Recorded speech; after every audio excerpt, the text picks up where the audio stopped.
ಜೈ ಶ್ರೀರಾಮ್. ನೀವು ನೋಡ್ತಾ ಇದ್ದೀರಾ ಟಿವಿ ವಿಕ್ರಮ. ನಾನು ಸೌಮ್ಯ ಸನಾತನಿ. ವೀಕ್ಷಕರೇ, ಅಯೋಧ್ಯೆ ಬಗ್ಗೆ ಈ ಸುದ್ದಿ ಹೇಳೋಕೆ ತುಂಬಾ ಬೇಜಾರಾಗುತ್ತೆ. ಯಾಕೆ ಹೇಳಿ? ರಾಮ ನಮಗೆ ಶ್ರದ್ಧೆ, ಅಯೋಧ್ಯೆ ನಮ್ಮ ಪಾಲಿಗೆ ಶ್ರದ್ಧಾ ಕೇಂದ್ರ. ಕೋಟ್ಯಾಂತರ ಹಿಂದೂಗಳ ಶ್ರದ್ಧಾ ಕೇಂದ್ರದಲ್ಲಿ ದೇಣಿಗೆ ಕಳ್ಳತನ ಅಂದ್ರೆ ಈ ಸುದ್ದಿ ಹೇಳೋಕೆ ಸಂಕಟ ಆಗುತ್ತೆ. ಯಾಕಂದ್ರೆ ರಾಮ ಮಂದಿರ ನಿರ್ಮಾಣವಾಗಿದ್ದು ಸಾವಿರಾರು ಹಿಂದೂಗಳ ಬಲಿದಾನ, ಒಂದೆರಡಲ್ಲ 500 ವರ್ಷಗಳ ಹೋರಾಟದ ಫಲವಾಗಿ ಭವ್ಯ ಮಂದಿರ ತಲೆ ಎತ್ತಿದೆ. 1528ರಲ್ಲಿ ಮೊದಲ ಬಾರಿಗೆ ದಾಳಿ ನಡೆಸಿ ಮಂದಿರ ಒಡೆದು ಮಸೀದಿ ಮಾಡ್ತಾರಲ್ವಾ, ಆ ದಿನದಿಂದಲೂ ಹೋರಾಟ ನಡೀತಲೇ ಬಂತು. ಈ ಮಂದಿರಕ್ಕಾಗಿ ಹೋರಾಟ, ಬಲಿದಾನ ಅಷ್ಟಿಷ್ಟಲ್ಲ. ಇದು ಭಾರತೀಯರ ಪಾಲಿಗೆ ಕೇವಲ ಒಂದು ಮಂದಿರ ಅಲ್ಲ, ಭಾರತೀಯ ಇತಿಹಾಸದ ಪುನರುತ್ಥಾನ. ವೀಕ್ಷಕರೇ, ರಾಮ ಮಂದಿರದಲ್ಲಿ ದೇಣಿಗೆ ಕಳ್ಳತನ ಅಂದಾಗ ಒಂದು ಕ್ಷಣ ಆಘಾತ ಆಯಿತು. ನಿಮಗೆ ಅಲ್ಲಿ ಆಗಿದ್ದೇನು ಅಂತ ಒಂದ್ಸಲ ಹೇಳ್ತೀನಿ ಕೇಳಿ. ದೇಣಿಗೆ ಕಳ್ಳತನ ನಡೆದೇ ಇಲ್ವಾ? ನಡೆದಿದೆ. ವಿಪಕ್ಷಗಳು ಹೇಳಿದಂತೆ 200 ಕೋಟಿ ಆರೋಪಗಳೆಲ್ಲ ಸುಳ್ಳು. 5ರಿಂದ 7 ಕೋಟಿ ದೇಣಿಗೆ ಲೂಟಿ ಆಗಿದೆಯಂತೆ. ಹೌದು, ರಾಮನ ಹುಂಡಿಯಿಂದ 1 ರೂಪಾಯಿ ಕಳ್ಳತನ ನಡೆದ್ರು ಅದು ತಪ್ಪೆ. ಯಾಕೆ ಹೇಳಿ? ಅದು ಜನರ ಶ್ರದ್ಧೆ, ನಂಬಿಕೆ ಮೇಲೆ ನೀಡಿದಂಥ ದೇಣಿಗೆ. ಅಯೋಧ್ಯೆ ರಾಮ ಮಂದಿರದಲ್ಲಿ ದೇಣಿಗೆ ನೀಡುವ ವ್ಯವಸ್ಥೆ ಹೇಗಿದೆ? ನೀವು ಆನ್ಲೈನಲ್ಲಿ ದೇಣಿಗೆ ನೀಡಿದರೆ 10 ನಿಮಿಷದಲ್ಲಿ ಡಿಜಿಟಲ್ ರಶೀದಿ ಮೆಸೇಜ್ ನಿಮ್ಮ ಫೋನ್ಗೆ ಬರುತ್ತೆ. ನೀವು ಅಯೋಧ್ಯೆಗೆ ಹೋಗಿ ದೇಣಿಗೆ ಕೊಟ್ಟರೆ ನಿಮಗೆ ಅಲ್ಲೇ ರಶೀದಿ ಕೊಡ್ತಾರೆ. ಇಲ್ಲಿ ಎಲ್ಲೂ ಅಕ್ರಮ ಮಾಡಲಿಕ್ಕೆ ಸಾಧ್ಯವೇ ಇಲ್ಲ. ಆದರೆ ಲೂಟಿ ಆಗಿದ್ದು ಹುಂಡಿಯ ಹಣದಲ್ಲಿ. ಹಾಗಿದ್ರೆ ಹುಂಡಿ ಎಣಿಕೆ ಉಸ್ತುವಾರಿ ನೋಡೋದು ಯಾರು? ಅಯೋಧ್ಯೆ ಮಂದಿರ ಟ್ರಸ್ಟ್ನ ಎಲ್ಲಾ ಬ್ಯಾಂಕಿಂಗ್ ಉಸ್ತುವಾರಿ ನೋಡ್ಕೊಳ್ಳೋದು SBI. ಹುಂಡಿ ಹಣ ಎಣಿಕೆ ಕೂಡ SBI ಅಡಿಯೇ ಬರುತ್ತೆ. ಹುಂಡಿ ಎಣಿಕೆ ಮಾಡೋಕೆ ವಾರಣಾಸಿಯ ಮೂಲದ ಒಂದು ಏಜೆನ್ಸಿಯನ್ನ SBI ನೇಮಕ ಮಾಡಿದೆ. ಆ ಸಂಸ್ಥೆಯೇ ಹುಂಡಿ ಹಣ ಎಣಿಕೆಯಿಂದ ಹಿಡಿದು ಬ್ಯಾಂಕ್ಗೆ ಡೆಪಾಸಿಟ್ ವರೆಗೂ ಆ ಸಂಸ್ಥೆಯೇ ನೋಡ್ಕೊಳ್ಳುತ್ತೆ. ಆ ಏಜೆನ್ಸಿಯಲ್ಲಿ ಸ್ಥಳೀಯರು ಕೆಲವರೊಬ್ರು ಸೇರ್ಕೊಂಡು ಕಳ್ಳತನ ಮಾಡಿದ್ದಾರೆ ಅಂತ ಆರೋಪ. ದೇಣಿಗೆ ಕಳ್ಳತನ ಆಗ್ತಿದೆ ಅಂತ ಗೊತ್ತಾಗಿದ್ದು ಹೇಗೆ? ಸಂತೋಷ್ ದುಬೆ, ಧರ್ಮಸೇನ ಹಿಂದೂ ಸಂಘಟನೆ ಮುಖಂಡ, ಅಯೋಧ್ಯೆ ರಾಮ ಮಂದಿರದ ಹೋರಾಟಗಾರ. ಮೊದಲು ಇವರೇ 5 ಕೋಟಿ ಕಳ್ಳತನ ಅಂತ ಆರೋಪ ಮಾಡ್ತಾರೆ. 20,000 ಸಂಬಳ ಇರುವಂತಹ ಸಿಬ್ಬಂದಿ ಲಕ್ಷಾಂತರ ಆಸ್ತಿ ಖರೀದಿ ಮಾಡಿದ್ದು ಹೇಗೆ ಅಂತ ಪ್ರಶ್ನೆ ಮಾಡ್ತಾರೆ. ಅದಾದ ಬಳಿಕ ಉತ್ತರ ಪ್ರದೇಶದ ಮಾಜಿ CM ಅಖಿಲೇಶ್ ಯಾದವ್ 200 ಕೋಟಿ ಲೂಟಿ ಅಂತ ಆರೋಪ ಮಾಡ್ತಾರೆ. ಜೂನ್ 13ಕ್ಕೆ ಯೋಗಿ ಸರ್ಕಾರ SIT ರಚನೆ ಮಾಡುತ್ತೆ. ಹಣ ಎಣಿಕೆ ಸಿಬ್ಬಂದಿ ಸೇರಿ 8 ಆರೋಪಿಗಳ ಬಂಧನ ಕೂಡ ಆಗಿದೆ. ಹಾಗಿದ್ರೆ ಟ್ರಸ್ಟ್ಗೆ ಇದು ಗೊತ್ತೇ ಆಗಿಲ್ವಾ? ಏನಾಗುತ್ತೆ? ಸಂತೋಷ್ ದುಬೆ ಆರೋಪ ಮಾಡಿದ ಬೆನ್ನಲ್ಲೇ ಟ್ರಸ್ಟ್ ಗಮನ ಹರಿಸುತ್ತೆ.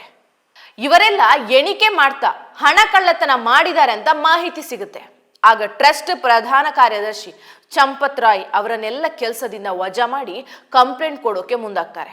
ಆಗ ಆರೋಪಿಗಳ ಕುಟುಂಬಸ್ಥರು ಚಂಪತ್ ರಾಯ್ ಬಳಿ ಬಂದು ಬೇಡ್ಕೊಳ್ತಾರೆ.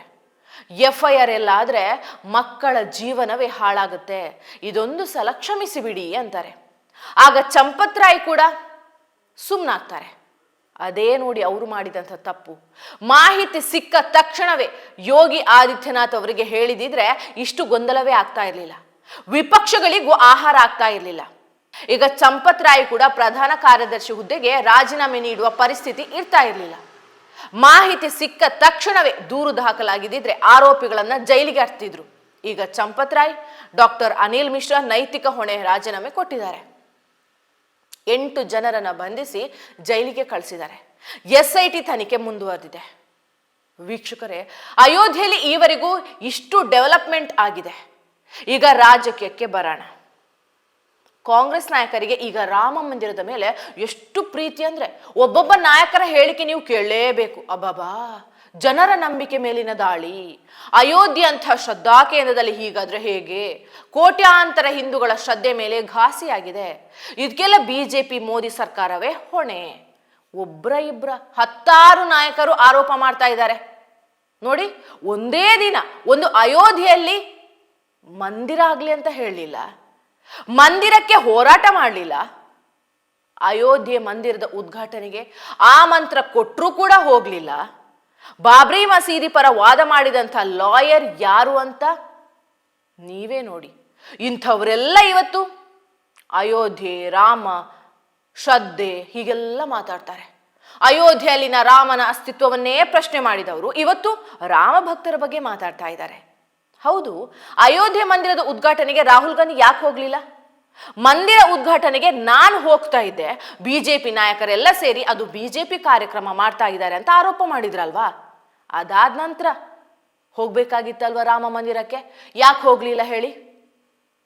ಮುಸ್ಲಿಮರೆಲ್ಲ ಸಿಟ್ಟಾಗ್ಬಿಡ್ತಾರೋ ಅಂತಲ್ವಾ?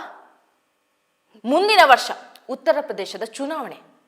ಈಗ ಅಯೋಧ್ಯೆ, ರಾಮ ಮಂದಿರದ ಮೇಲೆ ಪ್ರೀತಿ ಉಕ್ಕಿ ಹರಿತಾ ಇದೆ ಅಷ್ಟೇ. ಕಾಂಗ್ರೆಸ್ ನಾಯಕರದ್ದು ಅಯೋಧ್ಯೆ ವಿಷಯ ಬಂದ್ರೆ ಒಂದು ವಾದ, ಧರ್ಮಸ್ಥಳ ವಿಷಯಕ್ಕೆ ಬಂದ್ರೆ ಒಂದು ವಾದ. ಧರ್ಮಸ್ಥಳವು ಹಿಂದೂಗಳ ಶ್ರದ್ಧಾ ಕೇಂದ್ರ ಅಲ್ವಾ? ಅಲ್ಲಿ ಹಿಂದೂಗಳ ಧಾರ್ಮಿಕ ನಂಬಿಕೆಗೆ ಧಕ್ಕೆ ಆಗಿಲ್ವಾ? ಯಾರೋ ಒಬ್ಬ ಬಂದ, ಹೆಣ ಹೂತಿದ್ದಾನೆ ಅಂತ ಆರೋಪ ಮಾಡ್ದ. ಕಾಂಗ್ರೆಸ್ ಸರ್ಕಾರ SIT ರಚನೆ ಮಾಡ್ತು 15 ದಿನದಲ್ಲೇ. ಅವರು ಹೇಳಿದ ಅಧಿಕಾರಿಗಳನ್ನೇ ನೇಮಕ ಮಾಡಿದ್ರು. ಆತ ಹೇಳಿದ ಕಡೆಗಳೆಲ್ಲ ಗುಂಡಿ ತೋಡಿದ್ರು. ಅದಾದ ಬಳಿಕ ಬುರುಡೆ ಗ್ಯಾಂಗ್ ಹೇಳಿದ್ದೆಲ್ಲವೂ ಸುಳ್ಳು ಅಂತ ಗೊತ್ತಾಯಿತು. ಕಾಂಗ್ರೆಸ್ ಸಚಿವರೇ ಎಡಪಂಥೀಯರ ಒತ್ತಡಕ್ಕೆ ಮಣಿದು SIT ರಚನೆ ಮಾಡಿದ್ದೇವೆ ಅಂತ ಹೇಳಿದ್ರು. ನಿಮ್ಮದೇ ಅಂದಿನ DCM, ಇಂದಿನ CM DK ಶಿವಕುಮಾರ್ ಅವರೇ ಹೇಳಿದ್ರು ಇದೊಂದು ಷಡ್ಯಂತರ ಅಂತ ಹೇಳಿದ್ರು. ಹಾಗಿದ್ರೆ ಬುರುಡೆ ಗ್ಯಾಂಗ್ನ ಬಂಧನ ಯಾಕಾಗ್ಲಿಲ್ಲ? ಯಾಕೆ ಒಬ್ಬರನ್ನು ಕಾಂಗ್ರೆಸ್ ಸರ್ಕಾರ ಬಂಧನ ಮಾಡಿಲ್ಲ? ಅಯೋಧ್ಯೆ ಆದ್ರೆ ಹಿಂದೂಗಳ ಧಾರ್ಮಿಕ ನಂಬಿಕೆ, ಧರ್ಮಸ್ಥಳ ಹಿಂದೂಗಳ ಧಾರ್ಮಿಕ ನಂಬಿಕೆ ಅಲ್ವಾ? ಕರ್ನಾಟಕದಲ್ಲಿ ಕಾಂಗ್ರೆಸ್ ಸರ್ಕಾರವೇ ಇದೆಯಲ್ಲಪ್ಪ. ಬುರುಡೆ ಗ್ಯಾಂಗ್ನ ಬಂಧನ ಮಾಡೋದು ಬಿಡಿ, SIT ತನಿಖೆಗೆ ನಿಂತು ಹೋಗಿ ಎಷ್ಟೋ ದಿವಸ ಆಯ್ತು. ನಮ್ಮ ಗೃಹ ಸಚಿವರು ಮಾತ್ರ RSS ಜಪ ಮಾಡ್ತಾ ಇದ್ದಾರೆ. ಕರ್ನಾಟಕದಲ್ಲಿ ವಾಲ್ಮೀಕಿ ನಿಗಮದ ಹಗರಣವಾದ್ರೆ ಅಧಿಕಾರಿಗಳ ತಪ್ಪು, CM ಸಚಿವರ ತಪ್ಪಲ್ಲ.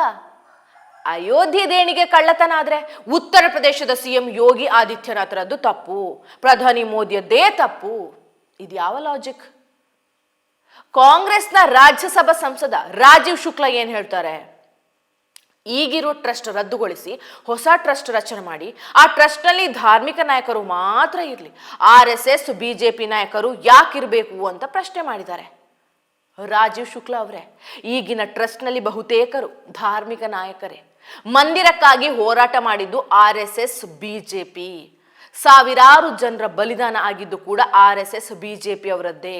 ಕಾಂಗ್ರೆಸ್ ನಾಯಕರು ಒಂದೇ ಒಂದು ದಿನ ಮಂದಿರ ಆಗ್ಲಿ ಅಂತನೂ ಹೇಳಲಿಲ್ಲ. ಈಗ ಬಂದು ಟ್ರಸ್ಟ್ ನಲ್ಲಿ RSS BJP ನಾಯಕರು ಬೇಡ ಅಂದ್ರೆ ನಿಮ್ಮ ಮಾತು ಯಾರು ಕೇಳ್ತಾರೆ? ರಾಮ ಮಂದಿರ ಕಟ್ತೀವಿ ಅಂತ BJP ಪ್ರಣಾಳಿಕೆಯಲ್ಲಿ ಇತ್ತಲ್ರಿ. BJP ರಾಮ ಮಂದಿರ ಕಟ್ಲಿಕ್ಕೆ ಅಂತ ಹುಟ್ಟಿಕೊಂಡಂತ ಪಾರ್ಟಿ. ಟ್ರಸ್ಟ್ ನಲ್ಲಿ ಅವರೇ ಬೇಡ ಅಂದ್ರೆ ಹೇಗೆ? ಇನ್ನು ಈ ಶಿವಸೇನೆ ಉದ್ಧವ್ ಬಣದ ಸಂಸದ ಸಂಜಯ್ ರಾವತ್, ಉದ್ಧವ್ ಬಣದ ಸಂಸದರು ಇತ್ತೀಚೆಗೆ ಶಿಂದೆ ಬಣ ಸೇರಿದ್ದಾರೆ. ಹೀಗಾಗಿ ಸಂಜಯ್ ರಾವತ್ ಹುಚ್ಚರಂತೆ ಆಡ್ತಾ ಇದ್ದಾರೆ. ಈ ಮನುಷ್ಯ ಹೇಳ್ತಾನೆ 200 ಕೋಟಿ ಅಲ್ಲ 2,000 ಕೋಟಿ ಕಳ್ಳತನ ನಡೆದಿದೆ ಅಂತ. ಅದೇ ದುಡ್ಡಿನಲ್ಲಿ TMC ಶಿವಸೇನೆ ಸಂಸದರನ್ನ BJP ಖರೀದಿ ಮಾಡಿದೆ ಅಂತಾರೆ. ಹಿಂದೂಗಳಂದ್ರೆ ಏನ್ ಬಿಟ್ಟಿ ಬಿದ್ದಿದಾರ? ನಮ್ಮ ಶ್ರದ್ಧಾ ಕೇಂದ್ರದ ಮೇಲೆ ದಾಖಲೆ ಇಲ್ಲದೆ ಏನ್ ಬೇಕಾದ್ರೂ ಆರೋಪ ಮಾಡಬಹುದಾ? ನಿಮ್ಮ ಸಂಸದರು ಶಿಂದೆ ಬಣಕ್ಕೆ ಸೇರಿದ್ರೆ ಅಯೋಧ್ಯೆಗೂ ಏನ್ ಸಂಬಂಧ ರೀ? ಆರೋಪ ಮಾಡಲೇಬೇಕು ಅಂತ ಆರೋಪ ಮಾಡಿದ್ರೆ ಹೇಗಾಗುತ್ತೆ? ಹಿಂದುತ್ವ ಶಿಖರದಂತಿದ್ದಂಥ ಶಿವಸೇನೆ ಇವತ್ತು ಈಗ ಮನೆಯಲ್ಲೇ ಕೂತಿದೆ ಅಂದ್ರೆ ಅದಕ್ಕೆ ಈ ಸಂಜಯ್ ರಾವತ್ತೇ ಕಾರಣ. ವೀಕ್ಷಕರೇ, ನಿಮಗೆ 2020ರಿಂದ 2025 ಒಂದು ಡಾಟಾ ಕೊಡ್ತೀನಿ ನೋಡಿ. ಫೆಬ್ರವರಿ 5, 2020ರಲ್ಲಿ ಮಂದಿರ ನಿರ್ಮಾಣಕ್ಕಾಗಿ ಟ್ರಸ್ಟ್ ರಚನೆ ಆಗುತ್ತೆ. ಆ ಟ್ರಸ್ಟ್ಗೆ ಬಂದ ದೇಣಿಗೆ ಎಷ್ಟು ಗೊತ್ತಾ? ದೇಣಿಗೆ ಮೇಲಿನ ಬಡ್ಡಿ ಎಲ್ಲ ಸೇರಿದ್ರೆ 4,575 ಕೋಟಿ. ಈ ದುಡ್ಡಿನಲ್ಲಿ ದೇಗುಲ ನಿರ್ಮಾಣಕ್ಕೆ 2,475 ಕೋಟಿ ಖರ್ಚಾಗುತ್ತೆ. ಹಾಗಿದ್ರೆ ಟ್ರಸ್ಟ್ ಅಲ್ಲಿ ಉಳಿದಿದ್ದು ಎಷ್ಟು? 2,100 ಕೋಟಿ. ಹಾಗಿದ್ರೆ ಮಂದಿರದ ಹಣ ಎಲ್ಲೆಲ್ಲಿ ಹೂಡಿಕೆ ಆಗಿದೆ? SBI ನಲ್ಲಿ FD ಆಗಿ 889 ಕೋಟಿ, ಪಂಜಾಬ್ ಬ್ಯಾಂಕ್ ನಲ್ಲಿ FD ಆಗಿ 694 ಕೋಟಿ, ಬ್ಯಾಂಕ್ ಆಫ್ ಬರೋಡಾದಲ್ಲಿ 313 ಕೋಟಿ, ಮ್ಯೂಚುವಲ್ ಫಂಡ್ ನಲ್ಲಿ 87 ಕೋಟಿ, ಆಟೋ ಸ್ವೀಪ್ ಅಕೌಂಟ್ ಆಗಿದ್ದು 40 ಕೋಟಿ, ಇತರ ಹೂಡಿಕೆ 75 ಕೋಟಿ. ಇದನ್ನೆಲ್ಲ ನಾನು ಹೇಳುದು 2020ರಿಂದ 2025 ಈಗ ಮೊತ್ತ ಡಬಲ್ ಆಗಿರಬಹುದು. ವೀಕ್ಷಕರೇ, ರಾಮ ಹಿಂದೂಗಳಿಗೆ ಸರ್ವಸ್ವ. ಆತನ ಮೇಲಿನ ಭಕ್ತಿ ಪ್ರೀತಿ ಯಾವತ್ತೂ ಕಡಿಮೆ ಆಗಲ್ಲ. ದೇಣಿಗೆ ಲೂಟಿ ಮಾಡಿದವರು ಸಣ್ಣವರಾದ್ರೂ ಸರಿ ದೊಡ್ಡವರಾದ್ರೂ ಸರಿ ಶಿಕ್ಷೆ ಆಗೇ ಆಗತ್ತೆ. ಯಾಕೆ ಹೇಳಿ? ಉತ್ತರ ಪ್ರದೇಶದಲ್ಲಿ ಇರೋದು ಯೋಗಿ ಸರ್ಕಾರ. ಜೈ ಶ್ರೀರಾಮ್. ಟಿವಿ ವಿಕ್ರಮ, ದೇಶ ನಿಮ್ಮ ಕೈಯಲ್ಲಿ. ಈ ಕಾರ್ಯಕ್ರಮ ನಿಮಗೆ ಇಷ್ಟ ಆಗಿದ್ದಲ್ಲಿ ಲೈಕ್, ಶೇರ್ ಹಾಗೂ ಕಮೆಂಟ್ ಮಾಡಿ. ಟಿವಿ ವಿಕ್ರಮದ ಕಾರ್ಯಕ್ರಮಗಳನ್ನು ನಿರಂತರವಾಗಿ ವೀಕ್ಷಿಸಲು ಸಬ್ಸ್ಕ್ರೈಬ್ ಮಾಡಿ, ಬೆಲ್ ಐಕನ್ ಒತ್ತಿ.